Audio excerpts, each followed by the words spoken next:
जिस युद्ध की शुरुआत से पहले ही उसके परिणाम को लेकर पूरी दुनिया आश्वस्त थी, उस युद्ध को 1 महीना पूरा हो रहा है। रूस का ये युद्ध आशंका से कम रहा, यूक्रेन का पलटवार उम्मीद से ज्यादा रहा। पर जब युद्ध के 2 हफ्ते बीते थे, तब सबसे अधिक चर्चा कीव को लेकर हुई। यूक्रेन की राजधानी की तरफ बढ़ता लंबा काफिला और 3 ओर से होती यूक्रेन की राजधानी कीव की घेराबंदी।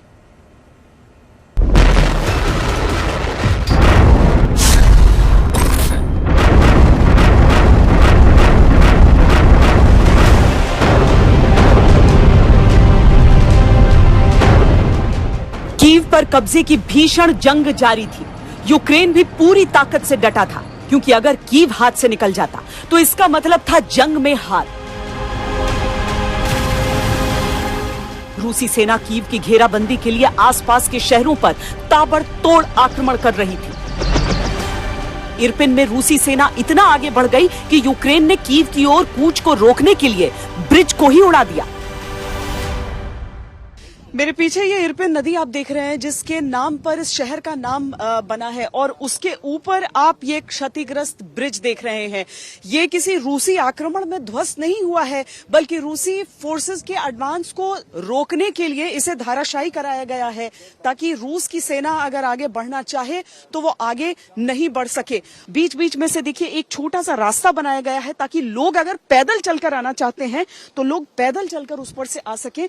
उस रास्ते को बनाया गया है और बुजुर्गों को मदद की जा रही है। वहां सेना को भी अगर आप देखें तो आप देखेंगे कि हाथों को पकड़कर, छोटे बच्चों को उठाकर, बुजुर्ग लोगों को सहारा देकर वो उन्हें पार कराने का प्रयास कर रहे हैं। यहाँ पर देखिए जो सैनिक हैं यूक्रेन के, वो हाथों को पकड़कर उन्हें बाहर ला रहे हैं। एक एक को इवैक्यूएट किया जा रहा है। पीछे की रिहायशी इमारतें आपको बता देंगी कि इस पूरे इलाके में कितने लोग बसे हुए हैं। लेकिन ये भी एक अवरोध, ये भी एक कोशिश यूक्रेन की तरफ से कि जितना पीछे धकेल सकें, जितना मुकाबला कर सकें, वो करें रूस से। होस्टमेल पर रूस का कब्जा पहले ही दिन कायम हो गया था, जब रूसी सेना के स्पेशल कमांडोज ने वहां पर नियंत्रण कर लिया था। रूस ने ब्रोवरी की ओर से भी मोर्चा खोल दिया। वहां एक आर्मी हॉस्टल पर दनादन 9 मिसाइलें दागी।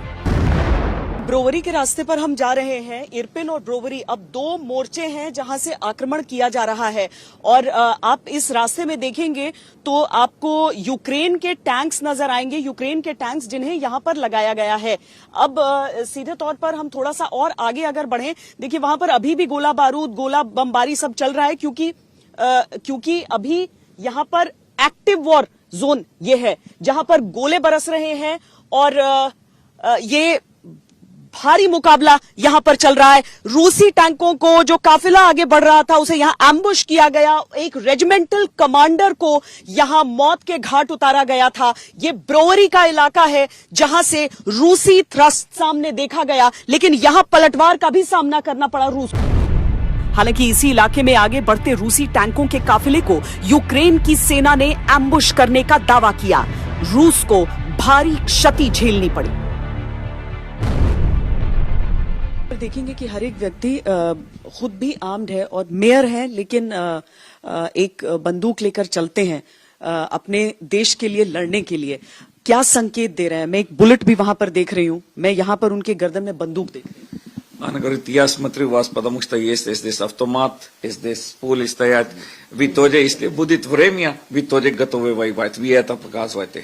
Все мужчины Украины сегодня остаются на месте. И все готовы воевать и защищать свою страну, свою землю. मतलब मैं नहीं, इस समय सारे लोग, जितने भी यंग लोग हैं यहाँ के, जितने भी आदमी लोग हैं, हर लोग तैयार है अपनी मातृभूमि की रक्षा के लिए, अपनी मातृभूमि के लिए अपनी जान देने के लिए और जान लेने के लिए। हम लोग फाइट के लिए सब लोग तैयार हैं।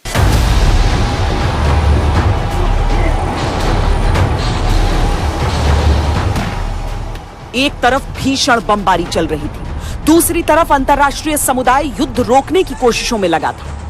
ज़ेलेंस्की भी नेटो में शामिल होने के मुद्दे पर नरम पड़ गए। Я запитав сьогодні у 27 лідерів Європи, чи буде Україна в НАТО. Today I've asked 27 European leaders whether Ukraine will be in NATO. I've asked directly everyone is afraid. No one answers. But we are not afraid. We are not afraid of anything. We are not afraid to defend our country. We are not afraid of Russia. We are not afraid of talking about neutrality. We are not NATO members at the moment. पर America का रुख नहीं बदला। वहां के राष्ट्रपति Joe Biden ने तो पुतिन को युद्ध अपराधी तक कह दिया। Mr. President, after everything we've seen, are you ready to call Putin a war criminal? No. Why not? Thank you. Mr. Poland, will you go to Poland? Did you ask me whether I would call? Putin's a war criminal, sir. Oh, I think he is a war criminal. Will you be meeting with him? दिन बीतते जा रहे थे, लेकिन न तो युद्ध के रुख में कोई बदलाव हो रहा था, न पुतिन के इरादों में। रूस बिना रुके लगातार हमले कर रहा था। कीव के आसपास के क्षेत्रों में बमबारी बढ़ती गई। बिगड़ती स्थिति को देखते हुए कीव के मेयर ने सभी नागरिकों से कीव वापस लौटकर अपने देश के लिए लड़ने की अपील की।